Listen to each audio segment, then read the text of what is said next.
వాళ్ళు ఎన్ని falls claims, ఎందుకంటే వాళ్ళది ద్వంద్వ నీతి, మేము ఎక్కువ మిజైల్స్ వేసాము అవన్నీ, లేకపోతే ప్రూఫ్ అడిగితే ఎంత బాధాకరము అంటే, are shameful for a country like నేను ఒక సిటిజన్ కనుక పాకిస్తాన్ చూస్తే పార్లమెంట్లో మీరు ఇండియా మీద మిజైల్స్ వేసినట్టు ప్రూఫ్ ఏది అంటే సోషల్ మీడియాలో ఉంది అనే స్టేజ్కి వాళ్ళు వచ్చారు. సో ఆ వీడియో కూడా వైరల్ అవుతుంది. అండ్ పాకిస్తాన్ సిటిజన్స్కి అండ్ పాకిస్తాన్ యొక్క ఆఫీషియల్స్కి కూడా ఇది చాలా షేమ్ఫుల్గా ఉంది.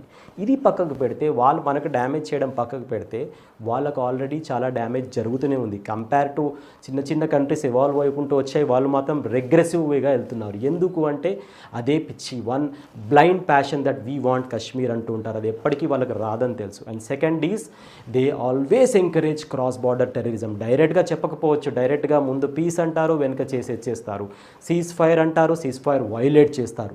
సో ఇప్పుడు వాళ్ళు అతి త్వరలో ఒక పెద్ద ప్రాబ్లం మేబీ ఫేస్ చేయొచ్చు వాళ్ళ ద్వంద్వ నీతి వల్ల. ఏంటంటే బలోచిస్తాన్ వాళ్ళు కనుక ఇండిపెండెన్స్ కోరుకుంటే పాకిస్తాన్ నుంచి, which is a part of Pakistan now, వాళ్ళు కనుక ఈ టెరిటరీని రెస్ట్రిక్ట్ చేస్తే పాకిస్తాన్కు ఉన్న ట్రేడ్ కాన్సిక్వెన్సెస్ కూడా, ఎందుకంటే వీళ్ళకున్న రెగ్రెసివ్ వే అని ఎందుకు అంటున్నామంటే వాళ్ళకున్న ఫెర్టైల్ ల్యాండ్కి వాళ్ళకు కొన్ని